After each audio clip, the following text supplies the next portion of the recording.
Hello, my name is Austin Habish, the founder of Think Catholic, and you're listening to the Summa podcast, where we study St. Thomas Aquinas' Summa Theologiae in a way simple and insightful for anyone to understand.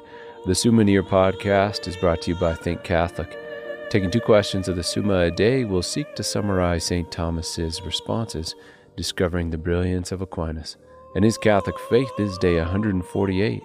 So let's get started. We're covering today questions 60 and 61 of the secundae, that is, of judgment, and of the parts of justice. The translation that I always use in these podcasts is the one generously provided to me by Ave Maria Press, the 5-volume set translated by the Fathers of the English Dominican province, which you can now get at a discounted price from Ave Maria Press's site by typing in the code SUMMA10. And so here we go. Article 1, whether judgment is an act of justice. We're talking about passing judgment here, such as when a judge declares the suspect guilty, and it is an act of justice in that it is an act based on justice or the rights due to some person which was either given or not given. In a word from St. Thomas, the original meaning of the word judgment is a statement or decision of the just or right. Therefore, judgment, which denotes a right decision about what is just, belongs properly to justice. For this reason, men have recourse to a judge as to one who is the personification of justice. Article 2, whether it is lawful to judge. It is lawful for the appointed authority to pass judgment, and that judgment is just, provided it comes from an intention to act justly, and that intention is successfully carried out through the virtue of carrying out the means rightly, which is prudence. As St. Thomas teaches, judgment is lawful insofar as it is an act of justice. 3 conditions are requisite for a judgment to be an act of justice. First, that it proceed from the inclination of justice. Secondly, that it come from one who is in authority. Thirdly, that it be pronounced according to the right ruling of prudence. Article 3, whether it is unlawful to form a judgment from suspicions. First of all, what causes suspicions of others, either because one is themselves evil and so can easily be led to think others think and act as they do, or maybe because they want another to be guilty of some particular evil and thus are easily led to discover or imagine they have discovered evidence which completes or accomplishes their desire. Or one might be suspicious of another by experience, when one has experienced that certain visible signs historically indicate guilt in the person in question. To the question of whether it is unlawful to form a judgment from suspicions, between one Christian and another, we ought never to form a suspicion of others on account of our own vices. That would be a venial sin. And if we pronounce judgment based on suspicion of another's guilt because we want them to be guilty, or if a man in a place of official judgment condemn a man merely on suspicion or with inadequate grounds to do so, these acts would be mortally sinful. They are mortal because they are unjust and culpable in a way that the misjudgment from vice may not necessarily be. In a sentence from St. Thomas and in response to our article, since justice and injustice are about external operations, the judgment of suspicion pertains directly to injustice when it is betrayed by external action, and then it is a mortal sin. Article 4, whether doubts should be interpreted for the best. In a sentence from Aquinas, from the very fact that a man thinks ill of another without sufficient cause, he injures and despises him. Now, no man ought to despise or in any way injure another man without urgent cause, and consequently, unless we have evident indications of a person's wickedness, we ought to deem him good by interpreting for the best whatever is doubtful about him. The objection to this would be, well, if we have the disposition to think better of others or to interpret things in a glass half full kind of way, then that might cause us to judge incorrectly.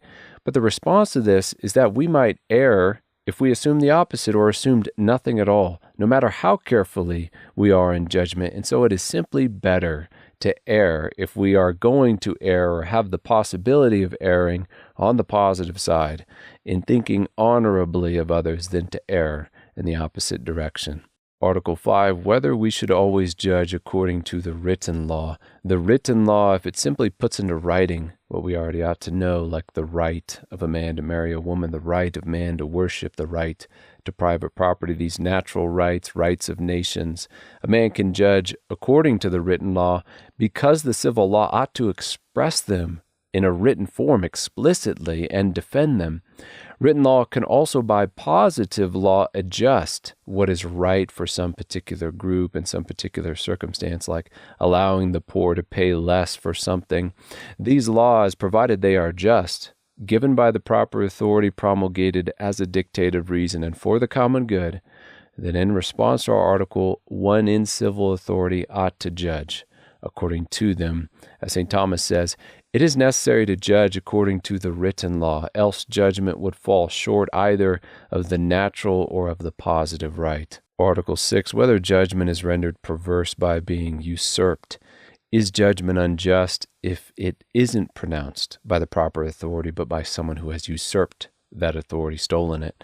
It is unjust in the sense that some judgments are followed by an obligation upon the one judged, such as carrying out some required punishment, and this cannot come from just anyone, but from an authority who has the right to pronounce such judgments and to bind their impending consequences. Aquinas writes, since judgment should be pronounced according to the written law, he that pronounces judgment interprets, in a way, the letter of the law by applying it to some particular case. Wherefore, even as it would be unjust for one man to force another to observe a law that was not approved by public authority, so too it is unjust if a man compels another to submit to a judgment that is pronounced by other than the public authority. Now on to question 61 on the parts of justice. Article 1, whether two species of justice are suitably assigned, the commutative and distributive. Are there only two specific kinds of justice, the commutative and distributive? First of all, what do these terms mean? Simply put, distributive justice is a vertical kind of justice, the state distributing unequally to certain individuals according to their dignity or office. Commutative justice is a horizontal kind of justice, the right or just that is to be observed between individuals in some society, so from one person to another. Aquinas writes, there is the order of one part to another, to which corresponds the order of one private individual to another. This order is directed by commutative justice. In the second place, there is the order of the whole towards the parts, to which corresponds the order of that which belongs to the community in relation to each single person. This order is directed by distributive justice, which distributes common goods proportionately. So commutative justice is found when you give $5 for a $5 item your neighbor is selling. There's an equal exchange between two individuals. This kind of justice deals with one-to-one fairness, ensuring that each person gets exactly what they are due in transactions, contracts, restitution.